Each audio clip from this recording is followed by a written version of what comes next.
Hello there, very good afternoon and welcome to Lunchtime News here on TV1. For the Newsfirst team, I'm Naveksha Gunasekara and let's start off by taking a look at your headlines. Court commences to hear petitions against LNG deal. Deeds and titles now online. Another gas ship reaches Colombo. Samples obtained for tests. The Consumer Affairs Authority to file cases against the two gas companies. 78,000 COVID-19 cases identified in Britain within a single day. In your top story this afternoon, Chinese ambassador to Sri Lanka, Ki Sheng Hong, is paying a second visit to the northern province today. The Chinese ambassador to Sri Lanka, who is on a 3-day visit to the north, began his visit from Point Pedro in Jaffna yesterday. Chinese ambassador visited the sea cucumber hatchery in Ariale in Jaffna today. Minister Douglas Devananda was also present for the visit. Between Sri Lanka and China, both of us we can work together for the bright future. I think this project is just the beginning. We will explore potential cooperation areas. The manager in this place is a member of my party. He is a Pradesh Sabha member of Nallur Goilan Sea Cucumber Hatchery and Farm and will assist to elevate our people's lifestyles. This will provide an opportunity to bring in foreign currency to the country, and as a result, we should provide our support. Visiting the Jaffna Fisheries Association Federation office, Chinese ambassador to Sri Lanka, Ki Sheng Hong, distributed equipment to local fishermen.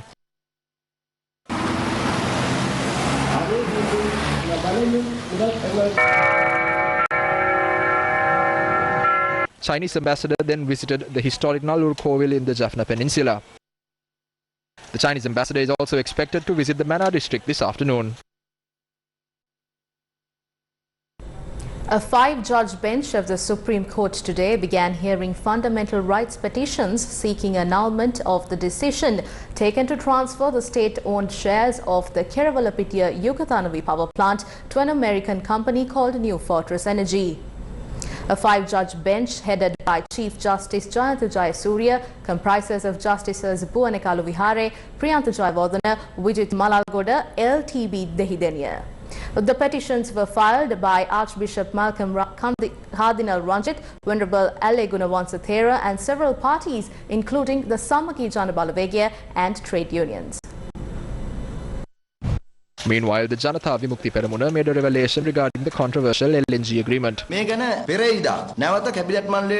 On Tuesday, Minister Basil Rajapaksa has issued a message to the cabinet. He says during the early part of 2020, the approval has been provided by the then Minister of Power Mahinda Amaravira to the New Fortress Company. This is the paper that was submitted by Minister Amaravira.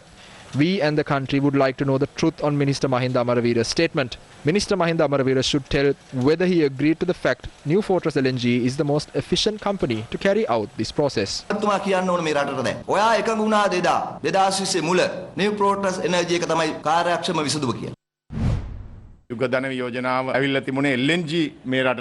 When I was the minister, the US ambassador proposed for LNG in Sri Lanka. I informed the CEB officials to conduct a study on the matter.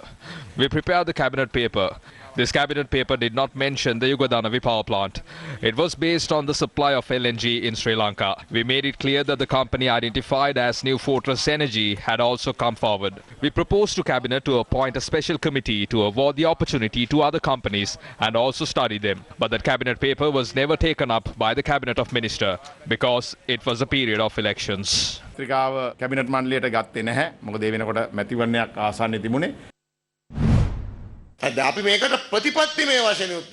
oppose this decision in terms of principles. We are politically against it as well. There are few who show only political opposition, just to show the general public that they are against it. Only when they are losing power, they oppose these decisions. Even though they raise their hands in favor, they can still be against it.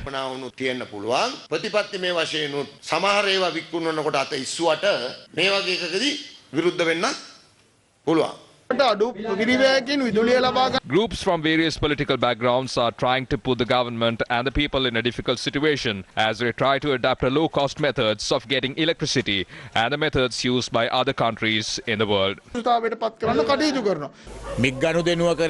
This big deal was done with Ukraine, but the agreement was done with a different UK organization. This revelation is what got Lasanta killed. Just like the good old days, Yugadanavi is a similar incident. Why have they signed it with another company and not New Fortress Energy? After signing the agreement for a higher amount, the right amount will be paid by the third company. The balance is divided as commissions. ඇයි තව තුන්වෙනි කොම්පැනියක් අර ගානට වඩා වැඩි ගානකට ගිවිසුම ගහලා ඒ වැඩි ගානට එතෙන්ට ගෙවනවා එතනින් නියම ගාන ගෙවනවා ෆෝර්ට්‍රස් එකට. ඒතකොට මේ ගාන කට්ටිය බෙදා ගන්නවා. ඔබතුමා දැක්කද මේ LNG බලාගාරයේ විස්තර පත්‍රය? It is similar to a big book. It requires a long time to study. I genuinely did not see it, but the facts contained in the book were explained to us by the officers that came. We were told discussions will take place in the cabinet in relation to that. Sri Lanka's Consumer Affairs Authority confirmed that a vessel with 2,000 metric tons of gas has reached the Colombo port today. Chairman of the Consumer Affairs Authority, retired Major General Shanta Disanayake, speaking to Newsfirst, said samples were obtained from the vessel to inspect the quality and the standards, and these samples were sent to two separate bodies for tests. In addition, the CAA decided to prevent the distribution of gas from a separate vessel as the consignment did not contain the necessary standard of the chemical compound ethyl mercaptan. The CAA chairman told Newsfirst, due to existing situations, there is a shortage of gas in the local market. The Consumer Affairs Authority says that it has decided to file a case against two gas companies. Its chairman, retired Major General Shanta Disanayake, said it would take legal action against those who release products to the market in violation of the Consumer Affairs Act. The Consumer Affairs Authority stated that the relevant activities are being carried out by the legal division of the authority. He also said the case would be filed against gas companies next week. Religious ritual was observed today at the Senigama Devalaya, seeking the intervention of the gods to punish the gas companies which have put the lives of the general public at risk. This was organised by a group of activists from Sri Lanka Potujana Peramuna.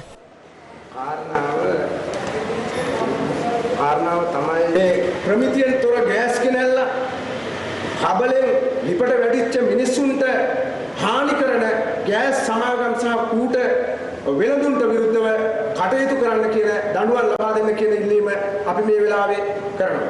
මේ තිබෙනා වූ රටේ gas අර්බුදයකට මේ ජනයාගේ ජීවිත පිළිගමින් මේ රට විනාශ කරන මේ පොඩ පාළුවන්ගෙන් දෙවියනේ මේ රට ආරක්ෂා කරවා දෙන්නේ මේ කියනවා කාරණා උදැටි ඉස්තරිත කරවා දීන්නට පිටවි දිවස් කරනවා කියන උදාහරණ උදී පස්වාදාන්ත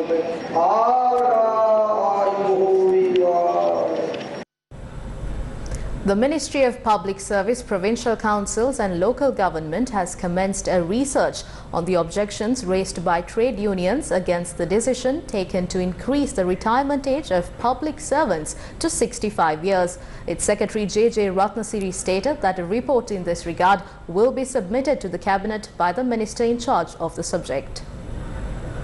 Many trade unions point out that the retirement age should be 62 years. The Secretary stated that several discussions were held between him and the trade union representatives in this regard. Meanwhile, the Ministry of Finance has already taken steps to extend the retirement age of employees in state enterprises to 62. The current health guidelines have been extended for another 15 days starting today. Health officials say it is essential to get a booster vaccine to reduce the spread of COVID-19 during the upcoming festive season, as no serious side effects have been reported so far. If there is anyone who has not obtained the booster dose, without further delay obtain the booster dose. So far we have not seen any major side effects for people who were inoculated with a booster. COVID will spread faster than the other variants only if you provide opportunity to spread. The opportunity to spread means not following social distancing, not wearing face mask, not following health guidelines, gathering in large crowds without no apparent requirement. The disease will spread only through these actions. If we can protect ourselves by not letting it to spread, we will not have issues if Omicron is prevalent in our country. Please celebrate the festive season only by following health guidelines.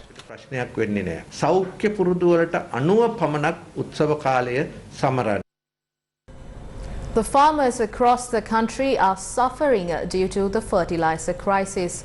Several such cases were reported from the island today as well. Maize cultivation is the main livelihood of the farmers in the Mahiyangane Vevat area in the Padola district. However, farmers say that they cannot get a good harvest from maize grown using compost.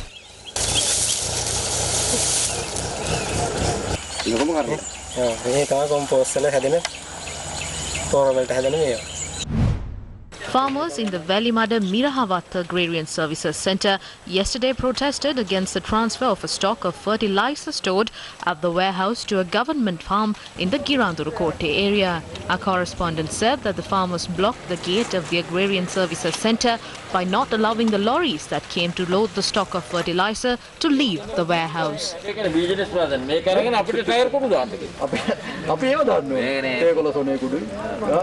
Later, the Valimanda police were deployed to control the situation. Farmers say it is unfair to take fertilizer to other areas without providing them with fertilizer. Subsequently, with the intervention of the police, action was taken to send the fertilizer lorries to Girandurukote.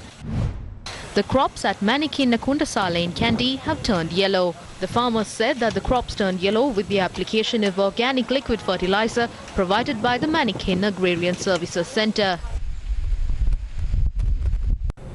The Ministry of Public Services, Provincial Councils and Local Government states that all graduates recruited for training in the public service will be given permanent appointments before the 31st of next month. Secretary to the Ministry of Public Services, Provincial Councils and Local Government, J.J. Ratnasiri stated that this decision will be taken in accordance with the decision taken in the budget. At present, more than 50,000 graduates have been recruited for training in the public sector, with some of them attached to schools. The Secretary stated that the recruitments assigned to the schools will be confirmed as development officers in the same schools at their discretion. In more local news, according to the Department of Census and Statistics, Sri Lanka's economy contracted by 1.5% in the third quarter of 2021. Issuing a communique for the national accounts estimates of the third quarter of 2021, the department states the gross domestic product at constant prices has decreased to 2,497,489 rupees by the third quarter of 2020 from 2,536,490 rupees reported in the third quarter of 2020. The three main components of the economy, agriculture, industry and services, contributed to the GDP by 8.7%, 29.9% and 57.4% respectively. Meanwhile, taxless subsidies on products contributed 4.1% in the third quarter of 2021. The Registrar General's Department states that from today, the public will be able to obtain copies of land deeds and title deeds online. Registrar General Madhuba Bandara Veerasekara stated that information in this regard can be obtained by visiting their official website of the Registrar's Department. He also said that the new method would save the people time and money. In more local news, the United Kingdom, In more local news, a Colombo High Court ordered to acquit and release interdicted magistrate Thilina Gamage from all charges in the case filed over the illegal possession of an elephant calf named Sakura. The order was made by Colombo High Court Judge Damit Totavatta. The judge ruled that the prosecution had failed to prove the charges filed against the accused and ordered to acquit and release the accused from all charges without calling for evidence from the defense. The judge also ordered to call for evidence examination of the defense with regard to the indictments filed by the Attorney General against the three other accused in the case. The case will be called up on the 21st of January 2022.